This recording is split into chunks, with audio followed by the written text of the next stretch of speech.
Welcome to another episode of 30 Minutes with dailystraits.com. I am your host, June Ramli.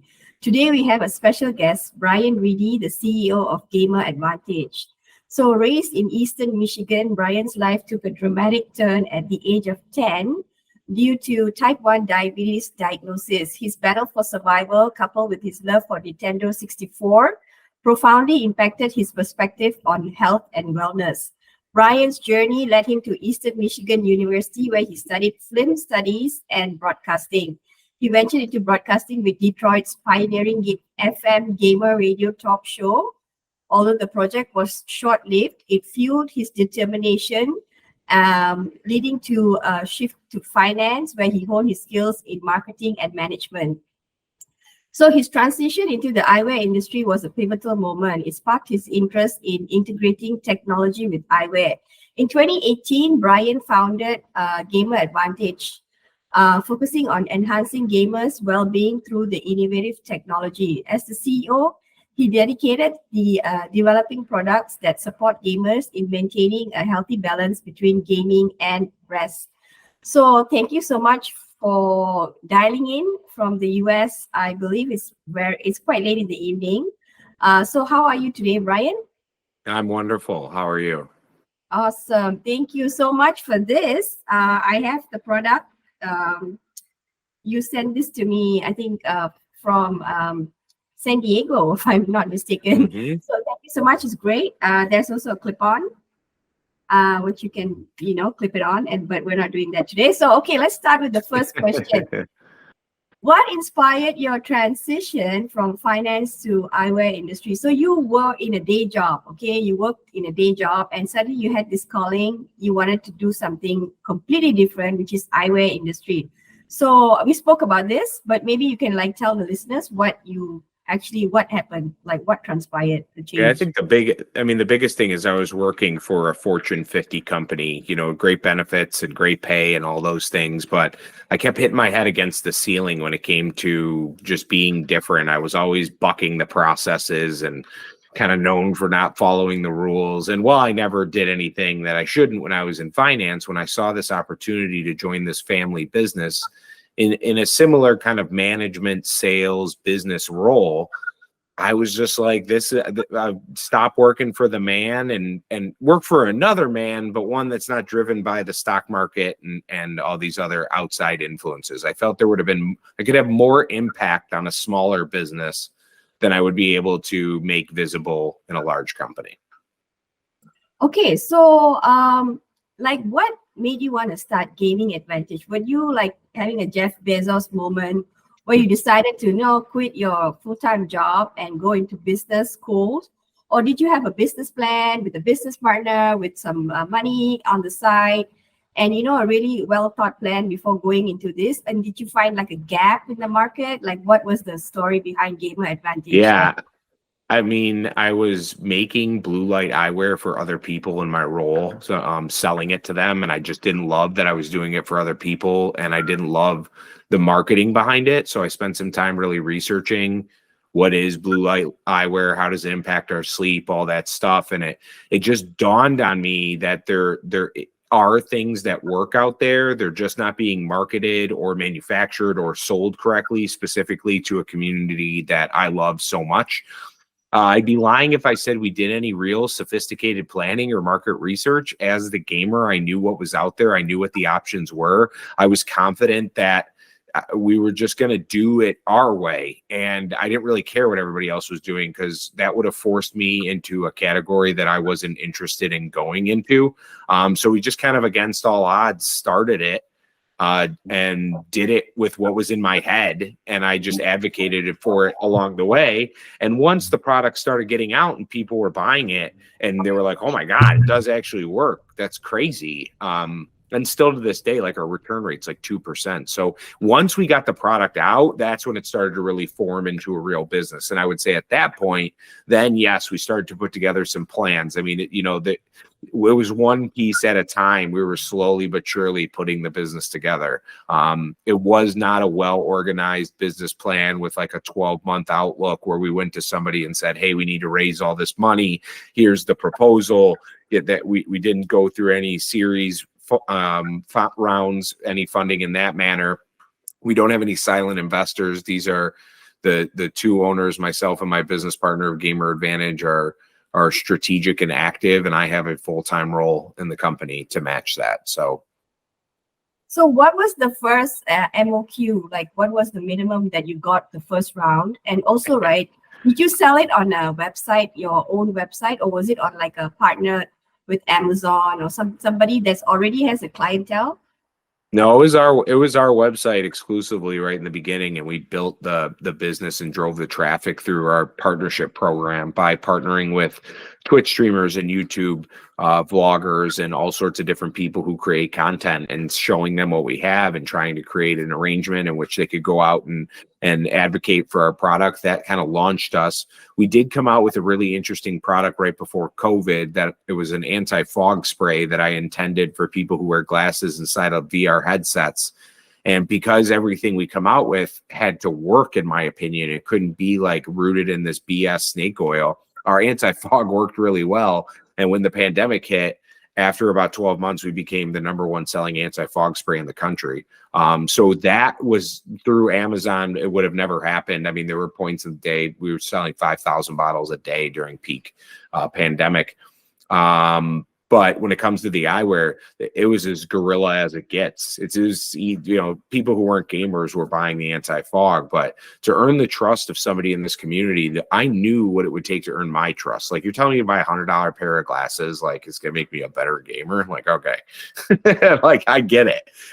So I just kind of talked in that manner for a long time and said, listen, just try them. And if they don't work, I'll give you your money back. Like, I don't know what else to say. And that ML worked for us and still does today.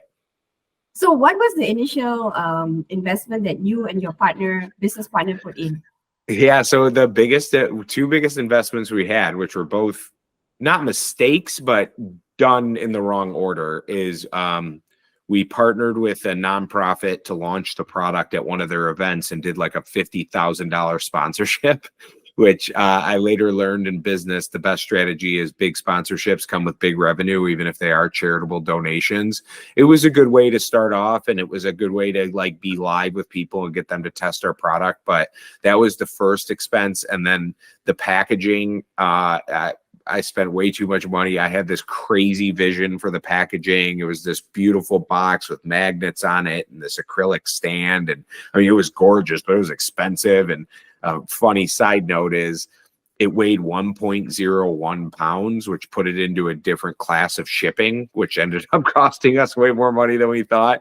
So I'd say all in, it was under $100,000 to start the business, but then it was just taking every penny that was coming in from both the eyewear and primarily the anti-fog and just pumping it back into the business to grow the team and grow this network of community members that we had put together. Okay, one last question on the startup, right? So when you manufactured the products, right, since it was just the two of you, were you sending it to your house and putting it in the garage and selling it to prospective buyers, or did you have like a warehouse? What was your approach? Like, Yeah, kind of. I mean, a little bit. I know you asked about the MOQ again. I'm not avoiding that question. It was something like, I think our first order was like 600 or 700 pairs of glasses. Luckily, our arrangement with the lens company is that we could kind of make them on demand, like kind of on consignment. So that was super helpful. We're a fully certified ophthalmic company. We do prescription. We have to maintain compliance. We have to be FDA. We're FDA regulated. We have to go through certain testing. So we were never really able to do it in our garage. It has to go through an optical lab because we've basically offered prescription since day one. So this isn't a drop ship type of product. Pretty much every order that comes in is custom made to that order. And 30 or 40% of our business is prescription. So it's a big chunk. Now, non-prescription eyewear, like, also what you would see on Amazon, some people are able to manufacture that in mass quantity, but those frames and lenses are not of ophthalmic quality. They're not meant to be worn for very long, and especially not out in public where there's the risk of getting hit with something. And that's a very serious thing because you're wearing glasses all day. Like, if it hits you in the face, it's got to be protective. So we follow all those compliances. So it's always happened at the lab. We were definitely out of our house and out of a storage unit and all of these other things, shipping fog away. And we eventually rented a warehouse. We did that for a little while, and then as things finally slowed down, we were able to sublease the warehouse and get back to working remote. But it did get a point where we had to get a facility we could operate out of. It wasn't that expensive though. We're making enough to pay rent for $3,500, $4,000 a month, and we just did it temporarily, and it worked. Awesome. Okay, so we spoke just now, and you said that your brand Gamer Advantage doesn't really have a competitor. But so I just wanted to know, right? How does Gamer Advantage addresses the specific needs of gamers? Since, like, did you do a survey and ask all these gamers, or it was just basically something that you just came up with because of years and years of being a gamer yourself? Yeah, I think my friends are gamers. I'm a gamer. I'm not an idiot. Like, I know how the industry works, and I mean that in the nicest way. But I think what a lot of companies have done is kind of idiotic. They know nothing about the industry. They know nothing about gaming. They put gaming in the name of some sub-brand thing they're trying to do, and they try to appeal to the audience. So you're a chair company. You think if you start a gamer chair division, you'll be able to sell to all these people. You're an eyewear company. I mean, I've seen dozens of massive multi-million-dollar, $100 million eyewear brands try and start gaming divisions and not succeed. And I think that the thing is what I can do is relate to some of these things that gamers are both being accused of and suffer with. There is a high level of anxiety and pressure in the gaming industry. There is a lot of depression. There's just a lot of mental unbalance when it comes to, and people are very honest in that community. So it's kind of a community where people are reaching out looking for help. And it was clear to me that it was almost impossible to be a content creator and sleep well because you had to stream at these late hours when everybody's consuming content. And it was really hard to be somebody like me who was working a full-time job, had kids, and be able to game. And I think people look at gaming like, oh, you're a loser if you're a father and a business owner and you play video games. And I just absolutely disagree with that. And I think the community knows I disagree with that. And those are the things that separate us from what everybody else is doing. You have to trust me first, and then you'll try my product. And I think that nobody's arguing with the idea that all this bright light is not helping us sleep. Like, that's not really the argument. The argument is, why would I use your glasses over somebody else or some other treatment? And mine is because I wouldn't make them for this community if I didn't genuinely believe in them. I wouldn't wear them myself. And I've been wearing them every day for the last 5 years. Okay, and I great. track my sleep. I wear a sleep device. I track my sleep. I see that I'm watching it for myself. That's the best thing I can offer. Awesome. Okay, so the other question is a follow-up to the one that you just mentioned, a bit of it. So the challenges you face in making it a trusted brand. So basically, this is marketing. Marketing is a lot of money. Sometimes you see the benefits, and sometimes it's just a waste of money. So what kind of so now you've been in the game for 5 years, like selling this. So what are some of the things that work in terms of marketing and in taking Gamer Advantage to the next level? Yeah. Well, we have to, what we know doesn't work is being an eyewear brand and marketing with generic lifestyle eyewear focused ads on Facebook. Like, I can tell you that doesn't work. What I've learned is that the more human and the almost more me we can sound when we're talking to our customers, the better off we are. So our email has to be really strong, and our content creator community, the Gamer Advantage family, the partnership program, that's a very crucial part of what we do, because all those people are out there talking to thousands, tens of thousands of people on a daily basis, talking about our brand. There's social media marketing, but back to the paid ads. I mean, here's the thing is that we're doing things in the industry that both eyewear companies are duplicating. There's all sorts of very large brands bidding against my keywords of my own company name on Google and all those fun things. We're on the charts of other major eyewear brands about how we stack up according to their product and whatever BS they make up about us. And so people know we're here. But the other things that are happening is people are copying some of the things we're doing, like the town halls we do, in a lot of these community events we participate in. So I wish I had a crystal ball to say like what's next. I think the advertising in gaming has gotten insanely expensive because of all this kind of big money around the professional esports and kind of all the big streamers. And it's shadowed this really awesome hardcore group of content creators that have always been there and have been, the core of this community forever. So we continue to work with those people in any way we can. But this traditional marketing, like just doing ads on Facebook and Instagram, that doesn't work for our brand. Alrighty. Okay.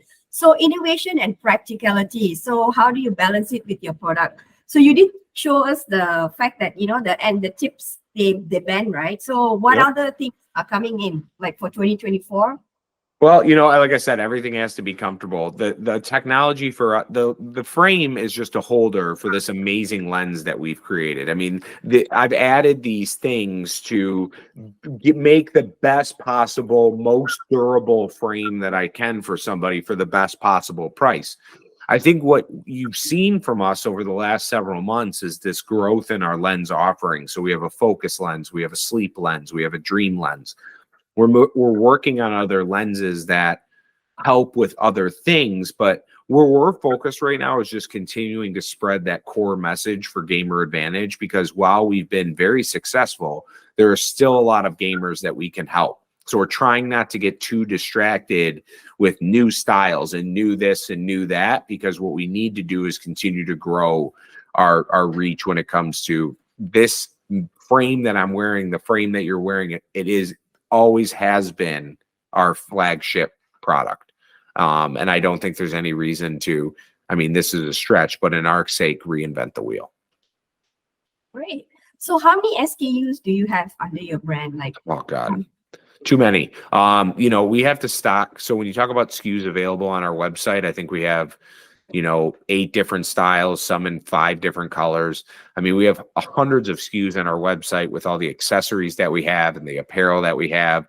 We offer readers, we offer prescription. And then when you actually drill down to our inventory, when you offer prescription eyewear, you have to have dozens and dozens and hundreds of diopters and different cylinders and all of this different combination of lenses so you can accommodate somebody's prescription. So on the back end, hundreds and hundreds of SKUs.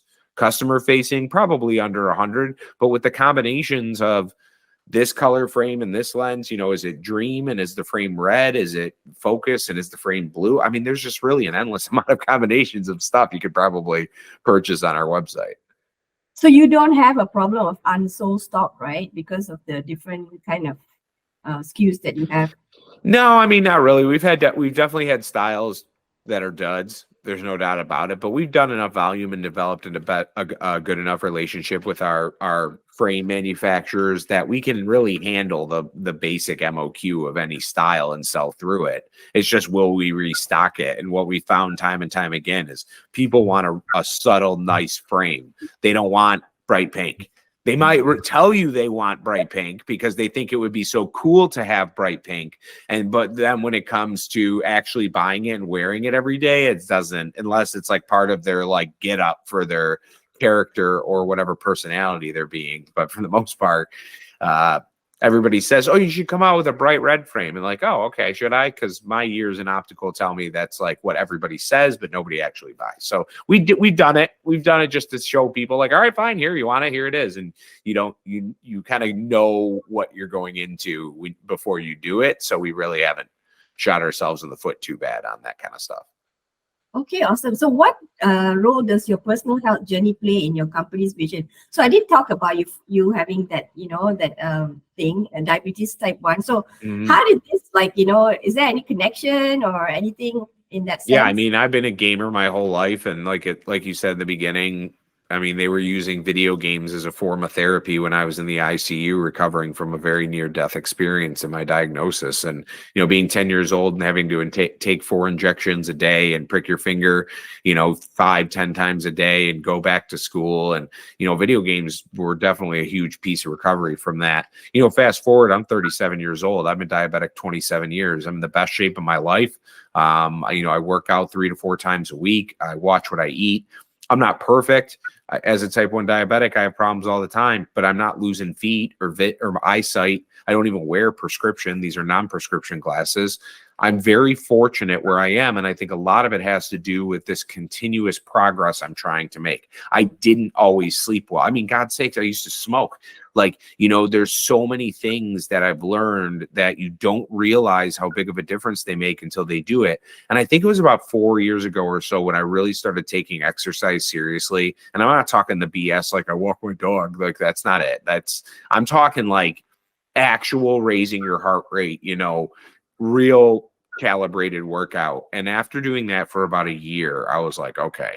And then I really started to feel the sleep changes and drinking more water and all these little things. So they play a huge role, because I'd be a total hypocrite if I was saying these glasses helped you sleep better and I didn't sleep like a baby. And I sleep like a baby for the most part.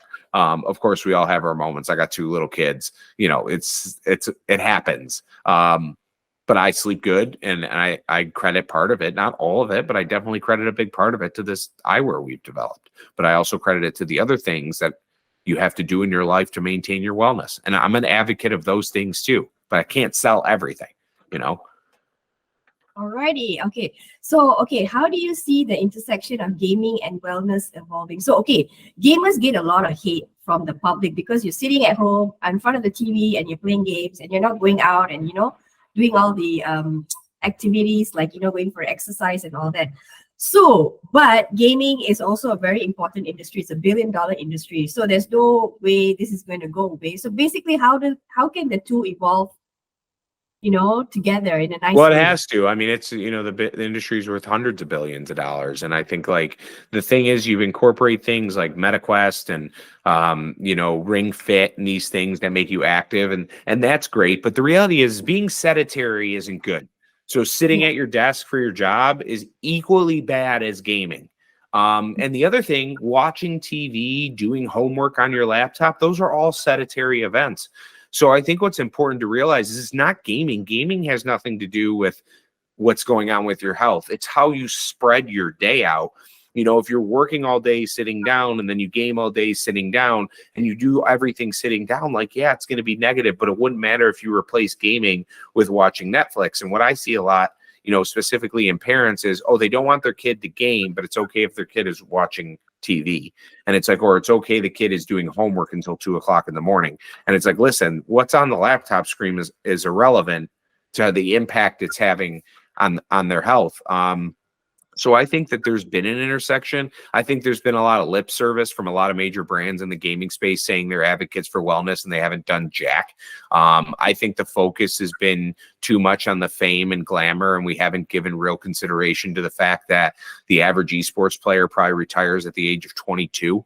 You know, Tom Brady can win 7 Super Bowls, or I think might even be more than that. But, you know, you can play till you're 45 years old. You can play in the NFL and play football, but that we can't make it in gaming for more than 3-4 years at a time as pros because the stress is too high, the lifestyle's too hectic. So I'm seeing a shift, but it's coming from the bottom. I don't think there's been enough help from the top like you would see in almost every other major activity like that. You know, any other major sport or any other level of celebrity, sleep would be one of the first things they focused on, that type of wellness. And it just wasn't what we led with in gaming. The best analogy I can give is the NFL. You know, it took them 20 years to put a thin piece of leather on their head, and it wasn't until 60 years later that they actually started taking wearing helmets in football seriously. We're kind of going about it the same way. It's like, let's go grab the money, grow it as fast as we can. We'll worry about all the physical and mental ailments after the money comes in. Well, that's where I think the industry's at right now. So we'll see what happens. Okay, so Bryan, you've been there, done that. So what advice would you give to aspiring entrepreneurs in the gaming industry, especially if they're having a hard time, you know, wanting to start, like, you know? Well, building a network first and foremost. You got to you have to have friends and allies in this industry. You have to be willing to put your money where your mouth is. You know, it's good to make friends first and then lean on those friends for advice on, you know, what do they truly think about it. I think there's a lot of people in this industry that love sharing, like, what makes a great contribution to gaming. I think that if you put a tweet out as an entrepreneur about an idea you had, you'd get some feedback about it, and probably the most brutal feedback you've ever gotten, but at least that's the stuff you're going to have to answer to. So I think building the network is the biggest thing, and really ingraining if you're naturally a gamer, I think you'll find the success as you build your network. If you're not a gamer and you're trying to get into the gaming space as an entrepreneur, I'd get one on your team pretty quickly, because there's some serious nuances of this industry that are so important to understand, or you can burn through money really quick. And we've made big mistakes. I've learned that. I didn't always know that.